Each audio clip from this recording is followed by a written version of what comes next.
Listo. En este tercer video, después de haber visto la introducción de los carbohidratos y aprender la diferencia entre los mono, di, oligo y polisacáridos, vamos a mirar algunas de las reacciones químicas más importantes.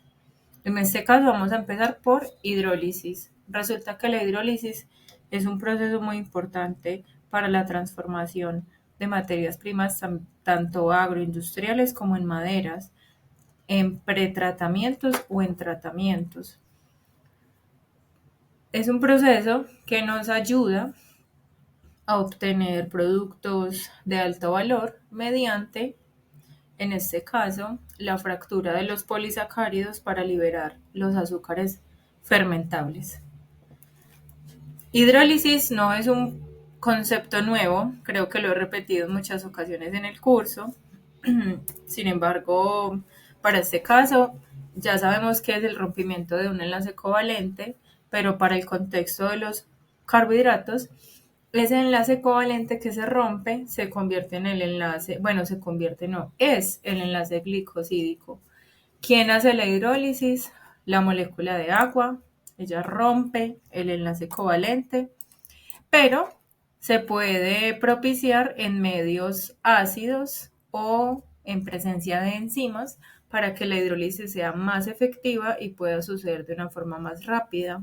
Eso depende de el tipo de molécula que se quiere hidrolizar. Hay unas más complejas que otras y son las consideraciones que hay que tener en cuenta para hidrólisis. ¿Qué tipo de enlace se rompe? ¿Cuál es el anómero presente en los polisacáridos? Si es alfa o es beta. Si el proceso se tiene que llevar mediante agitación, temperatura, etcétera. Esta es una representación muy gráfica de lo que es una hidrólisis. Tenemos polisacáridos, o sea, monómeros, monosacáridos unidos por enlace glicosídico en repetidas veces. Mediante la hidrólisis, estos monosacáridos que están dentro de la macromolécula se liberan y se independizan como monosacáridos. ¿Listo? La principal aplicación de la hidrólisis en los carbohidratos es producción de bioenergía a partir de cualquier fuente o biomasa. Puede ser lignocelulósica, biomasa residual como residuos de alimentos o de algún proceso de producción agroalimentario. Y en general se dice que las moléculas más complejas son hidrolizadas a monómeros fermentables de bajos pesos moleculares. ¿Cuál es la idea principal? Mediante la hidrólisis se fragmentan los polisacáridos y se obtienen azúcares fermentables. Resulta que se ha demostrado que mediante la hidrólisis ácida y enzimática se puede hidrolizar el almidón y la celulosa. En este caso, de acuerdo a la literatura, de manera general también, se dice que el ácido sulfúrico mayor al 65% en concentración puede romper la celulosa cristalina, que es la más compleja de hidrolizarse por su estructura mega ordenada a unas temperaturas moderadas, entre temperatura ambiente 30, 40, 50 grados Celsius. Y en este segundo parrafito, de acuerdo también a la literatura revisada, se ha demostrado que el almidón se puede hidrolizar en concentraciones de ácidos diluidos entre 0.2 y 1.5% y temperaturas entre 120 y 140. Sin embargo, la hidrólisis también se puede llevar a 100 grados Celsius, 80 grados Celsius para el almidón. Eso también depende del tiempo y la agitación del proceso. Listo, entonces habíamos hablado de biomasa. Esta diapositiva es para recordar el concepto de biomasa. Es materia orgánica alta en carbono y en nitrógeno que es susceptible a transformarse en bioenergía. Puede ser natural, como la biomasa que hay en un bosque natural sin intervención humana. Puede ser residual, como la biomasa, por ejemplo, que se genera en la producción o en el proceso del bagazo de la caña, que sería La caña de azúcar, perdón, produce el bagazo de la caña, esa sería una biomasa residual. Y la producida, por ejemplo, un cultivo de maíz controlado y pues digamos, con todas las consideraciones posibles, ¿cierto? La cantidad que se cultiva por área y, digamos, para qué se está cultivando, ¿cierto? Para producir energía, principalmente, o para la alimentación, etcétera. ¿Qué es bioenergía? La bioenergía es energía que se puede derivar o que se puede obtener a partir de la transformación de la biomasa. ¿Listo? Lo más importante de la bioenergía es que tiene una emisión o una huella de carbono neutral, ya que cuando la bioenergía se utiliza, libera dióxido de carbono, que es el mismo dióxido de carbono que ya fijó la planta en el proceso fotosintético cuando eh, se cultivó o creció digamos, la materia prima a partir de la cual se hace o se genera la bioenergía. Es decir, si yo siembro un árbol, estoy capturando CO2. Si ese árbol yo lo utilizo para bioenergía y se libera un CO2, pues es una huella de carbono neutra o la emisión sería neta o cercana a cero. Hay diferentes tipos de bioenergía. Bioenergía a partir de componentes sólidos como la leña y el carbón, bioenergía líquida, que es el bioetanol y el biodiesel, y bioenergía en forma gaseosa como el biogás, metano e hidrógeno.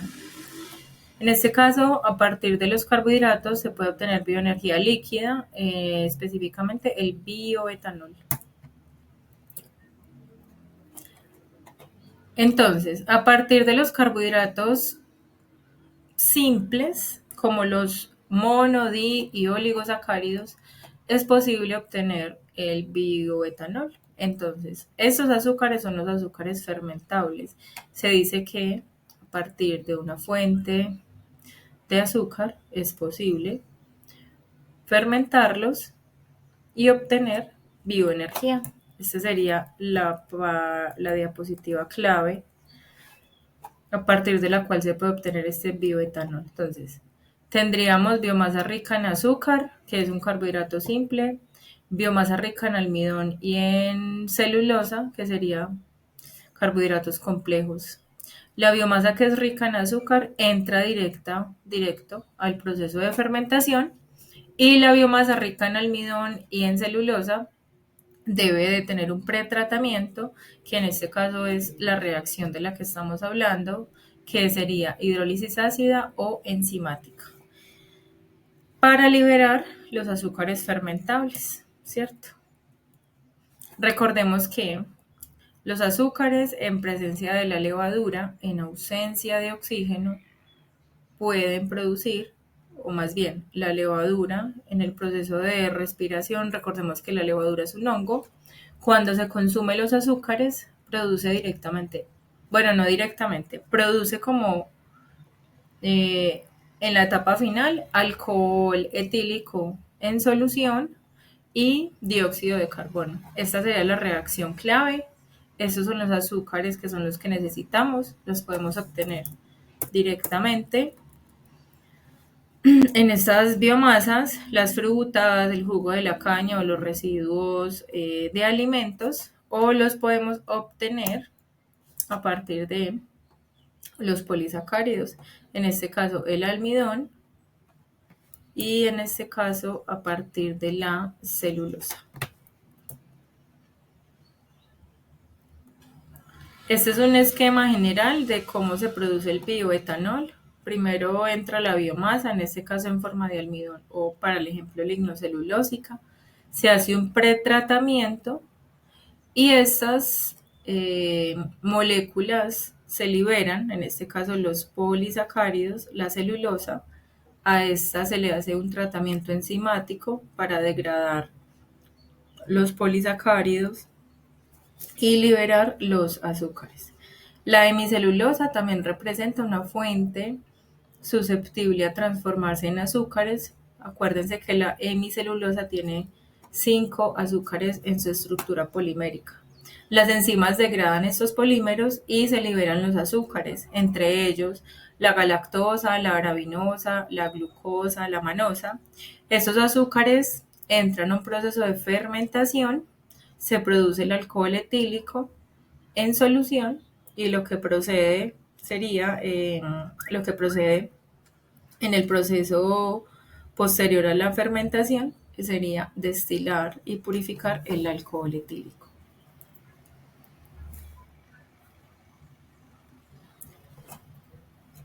Esta imagen nos muestra también las formas en las que se pueden obtener estos azúcares, tanto para el almidón, la celulosa y la hemicelulosa. Estas son las condiciones mencionadas. Y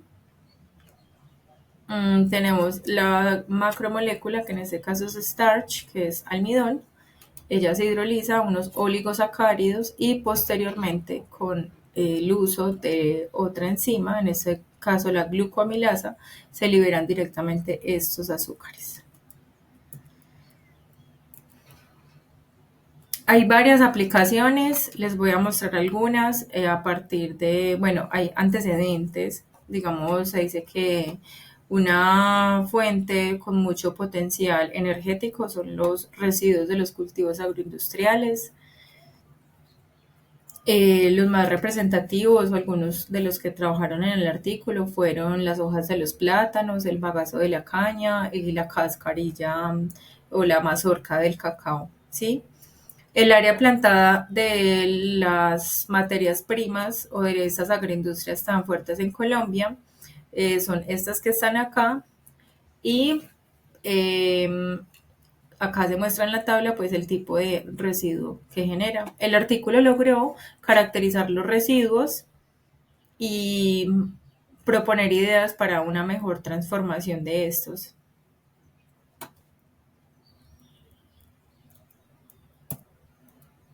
También el maíz es una de las materias primas ricas en almidones, a partir de las cuales también se obtiene actualmente el alcohol etílico para bioenergía.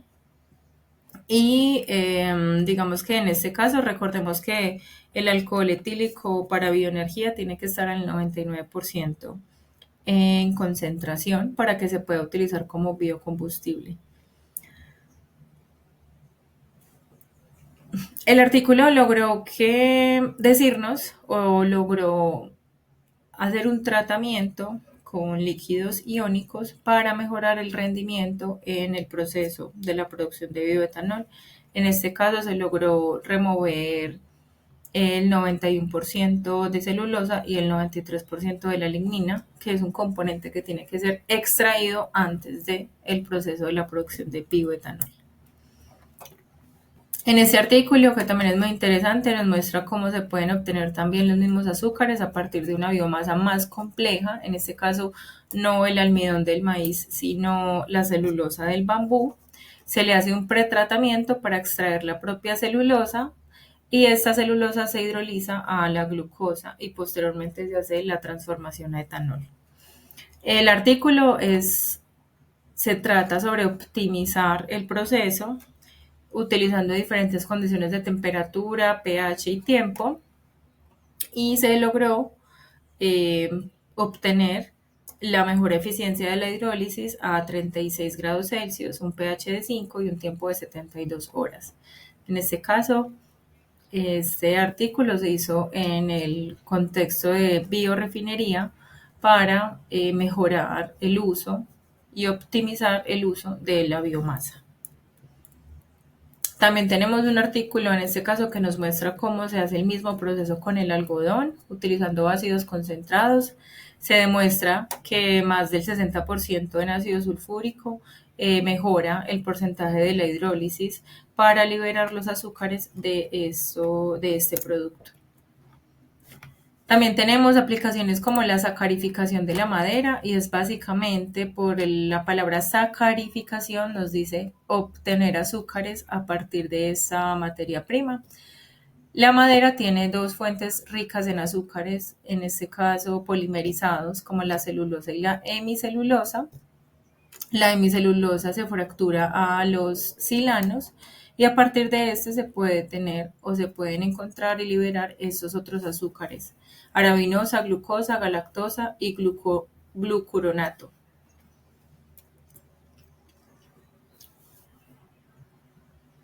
Este artículo también nos muestra un proceso eficiente para la sacarificación de la madera, utilizando también líquidos iónicos.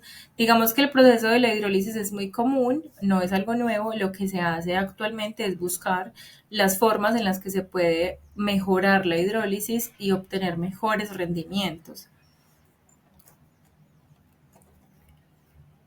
Bueno, entonces en este artículo de la madera de haya se realizaron, bueno, se utilizaron chips de esta madera, se le hicieron pretratamientos de 1,5 horas a 115 grados Celsius, se desintegraron los polímeros o se separaron los polímeros de la madera y se efectuó una hidrólisis a 50 grados Celsius durante 5 horas, y el resultado de este artículo es que se obtuvo el 65% en peso de los azúcares. Es un muy buen resultado, ya que, como sabemos, la madera tiene celulosa amorfa y cristalina, y pues no es tan sencillo obtener estos azúcares de estas materias primas.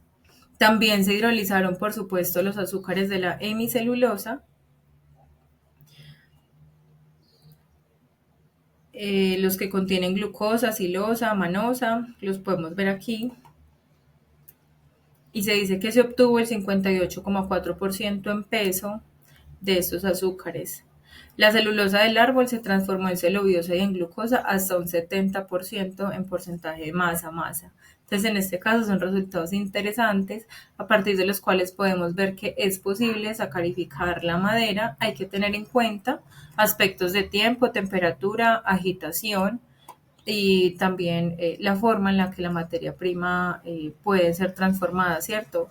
En, puede ser en polvo, puede ser en chips de madera, o dependiendo también del tratamiento que se quiera emplear. Listo, entonces aquí tenemos que se utilizó la corteza, miren que ya no es el tronco del pino, como alternativa para la producción de bioetanol y furfural en Colombia. En este caso se hicieron también pretratamientos, se demostró que es posible obtener bioetanol también a partir de este residuo, y se realizaron eh, pretratamientos alcalinos para poder separar un poco más los polisacáridos que se pueden transformar químicamente. Y pues también es un artículo muy interesante por el hecho de que se están utilizando residuos, un residuo muy significativo para la madera, que es la corteza.